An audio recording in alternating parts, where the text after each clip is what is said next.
جب وہاں پہ سوویت فورسز تھیں اور ان کے خلاف جہاد ہو رہا تھا. اور پچھلے دنوں میں پرانے وہ دیکھ رہا تھا, تو اگر آپ 87 جولائی اگست کے جو اخبارات ہیں وہ نکال لیں تو آپ کو ایگزیکٹ ایسے لگے گا جیسے آج کی بات ہو رہی ہے, آرمی پبلک اسکول کا جو اٹیک ہوا. اس کے بعد جو نیشنل ایکشن پلان بنا تو 2017 18 19 میں سال میں 2,500 اٹیکس ہوتے تھے, وہ کم ہو کے تقریباً 250 اٹیکس پہ آ گئے تھے یا اس سے بھی کم. اچھا, جہاں پہ ٹی ٹی پی نے ان دا ریسنٹ ایئرز اپنا جو طریقہ ہے ٹیررزم کا, دہشت گردی کا, اس کو چینج کیا ہے اس طرح سے کہ پہلے تو ہر کسی کو وہ اٹیک کرتے تھے, مسجدوں کو, مدارس کو, اسکولز, کالجز, یونیورسٹیز کو, مارکیٹ پلیسز, ایوری.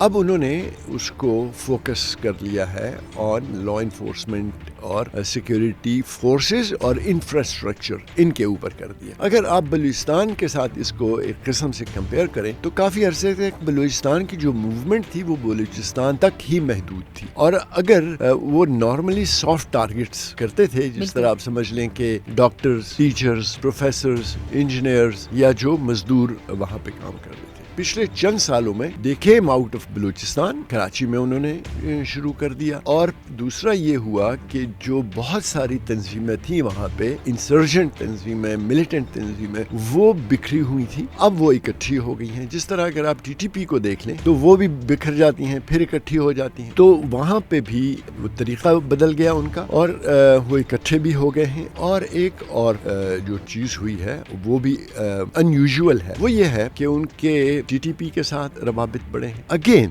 وہ ڈائریکٹ تو نہیں آتے ہیں نا, یہاں پہ ان کے پراکسیز ہیں جن کے ذریعے وہ یہ ساری کارروائیاں کرتے ہیں. دیر آر پیپل جو ان سے پیسے لیتے ہیں, یہیں کے لوگ ہیں, ان کے لیے وارداتیں کرتے ہیں.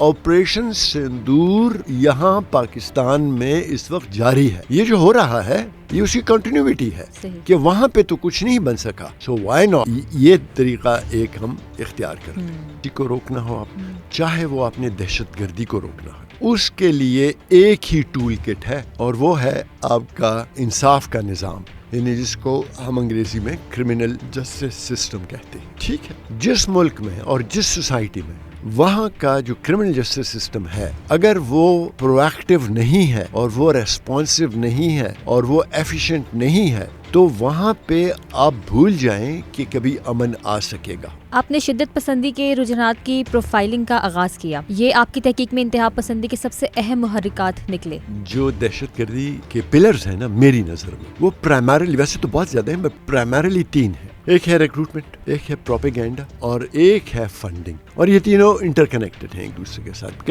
ہم اس وقت 4th view of modern terrorism میں پھر رہے ہیں, جو شروع ہوا تھا 80s سے. پہلے جو 3 ویوز تھیں ٹیررزم کی, وہ 25 سال, 35 سال, 30 سال رہی. یہ جو ہے یہ اس کو 50-55 سال ہو گئے ہیں اور ختم نہیں ہو رہی. تو آپ نے جو تدارک کرنا ہے وہ پوری جو ایک کینوس ہے دہشت گردی کا, اس کا تدارک کرنا ہے.